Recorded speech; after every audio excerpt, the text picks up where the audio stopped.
দুর্গাপুরে দেশাত্মবোধক কর্মসূচিতে বিজেপি যুব মোর্চা ৮০তম স্বাধীনতা দিবস উপলক্ষে সারা দেশের পাশাপাশি রাজ্য জুড়েও বিভিন্ন কর্মসূচির মধ্য দিয়ে পালিত হচ্ছে স্বাধীনতা দিবস। দুর্গাপুর শহরেও দিনটি যথাযোগ্য মর্যাদায় উদযাপন করা হচ্ছে নানা দেশাত্মবোধক কর্মসূচির মাধ্যমে। এই উপলক্ষে বিজেপি যুব মোর্চার জেলা সম্পাদক ওম প্রকাশ সিংহের নেতৃত্বে দুর্গাপুরে একাধিক কর্মসূচির আয়োজন করা হয়। সকালে দুর্গাপুর নগর নিগমের ৭ নম্বর ওয়ার্ডের বিভিন্ন এলাকায় বাড়ি বাড়ি গিয়ে হর ঘর তিরঙ্গা কর্মসূচি পালন করেন বিজেপি যুব মোর্চার কর্মী ও সমর্থকেরা। এরপর জাতীয় পতাকা তিরঙ্গা হাতে প্রায় ২০০ জন বাইক আরোহীকে নিয়ে দুর্গাপুরে একটি বর্ণাঢ্য বাইক শোভাযাত্রা বের করা হয়। ট্রাঙ্ক রোড থেকে শুরু হওয়া এই শোভাযাত্রাটি নাচন রোড হয়ে জাতীয় সড়ক দিয়ে গান্ধীনগর অতিক্রম করে বেনাচিতি ট্রাঙ্ক রোডে এসে শেষ হয়। শোভাযাত্রার পর আয়োজন করা হয় বেশ কিছু সাংস্কৃতিক অনুষ্ঠানের অন্যতম আকর্ষণ ছিল প্রাক্তন ভারতীয় সেনা কর্মীদের সংবর্ধনা। দেশের স্বাধীনতার জন্য তাদের অবদানকে সম্মান জানাতে এই সংবর্ধনার আয়োজন বলে জানান প্রধান উদ্যোক্তা ওম প্রকাশ সিং। স্বাধীনতা দিবসের দিন দেশাত্মবোধের আবেগকে সামনে রেখে কর্মসূচিতে অংশ নেন বিজেপি যুব মোর্চার কর্মী সমর্থকেরা।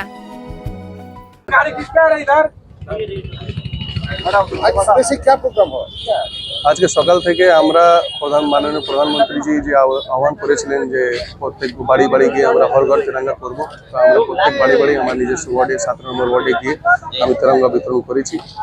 আর তারপরে আমরা এই ট্রাঙ্ক রোড থেকে একটা বড় মিছিল, যেখানে আমরা মোটামুটি ২০০ থেকে ৩০০ যুব থাকবো, একটা আইন মেনে আমরা একটা মিছিল বার করবো বড় এই স্বাধীনতা দিবসের উপলক্ষে।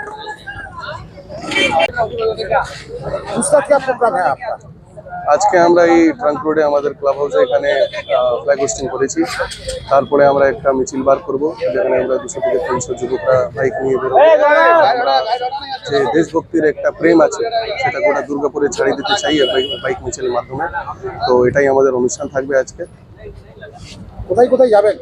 আজকে আমরা এখান থেকে ট্রাঙ্ক রোড থেকে বেরিয়ে বেনাচিটি নাচন রোড হয়ে এনএচের উপরে উঠে তারপরে গান্ধী মোড় থেকে ফেরত আবার ট্রাঙ্ক রোডেই আসবো।